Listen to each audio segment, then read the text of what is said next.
Good evening, everyone. Welcome back to Twin States News. I'm Nicole Menner.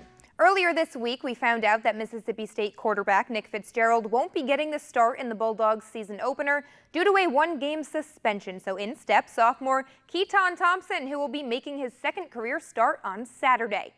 Now, in his first career start last season, Thompson led the Bulldogs to a 31-27 win over Louisville in the Tax Slayer Bowl. He finished 11 of 20 passing for 127 yards and sent an MSU Bowl record with 27 rushing attempts with 3 touchdowns. So as Thompson preps, he says his approach isn't any different, and when he found out, he continued to treat practices just as any other day. Well, I found out Friday, and I always had that mentality, being one play away. So, I just took it, and went on with my day and continued to prepare for the game. We play against the standard, championship standard. So, each and every game, each and every practice, we want to come out and play to the best of our ability.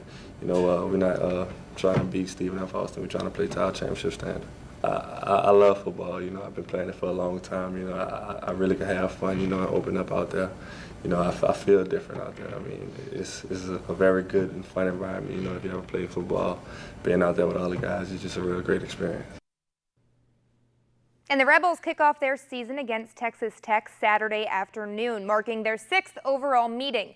The Rebs are 14-12 all-time against current members of the Big 12.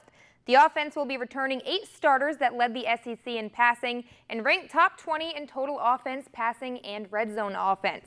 As for the defense, the Rebs are a bit inexperienced there, but defensive coordinator Wes McGriff is excited to see what they bring to the table. I'll tell you what, I'm actually excited. I'm excited to see these 2 linebackers we're going to start out with. I'm excited to see them get the defense lined up, excited to see them play fast and go out and make some plays. Because here's the key. We got to make sure we keep the menu small for them to allow them to line up and play fast and play with some confidence. And, a lot of times when you think, well, a guy doesn't have a lot of experience, well, sometimes a player may know too much.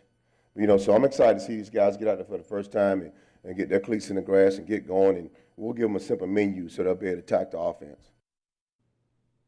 The New York Jets have reportedly traded backup quarterback Teddy Bridgewater to the Saints for an undisclosed draft pick. Bridgewater played well in 3 preseason games, completing 74% of his passes, 2 touchdowns, and just 1 interception. Bridgewater, of course, suffered that terrible knee injury, costing him the entire 2016 season and most of 2017. But in his first 2 seasons with the Vikings, he was pretty good, leading Minnesota to an NFC North title. And in some other quarterback news, Aaron Rodgers and the Packers have reportedly agreed to a record-breaking 4-year contract extension worth $134 million and possibly up to $180 million in total. Rodgers was expected to sign the deal at some point today, which will run through the 2023 season when Rodgers will be 40 years old. This comes after Falcons quarterback Matt Ryan signed an extension averaging $30 million per season, of course paving the way for Rodgers to once again be the highest paid player in the NFL. And that's my fantasy quarterback, so hey, I'm happy for him. You did well. You just had to slip that in. I just had to slip it in to let you know. Who's yours? Garoppolo. Okay, that's good. All right. I have Stafford.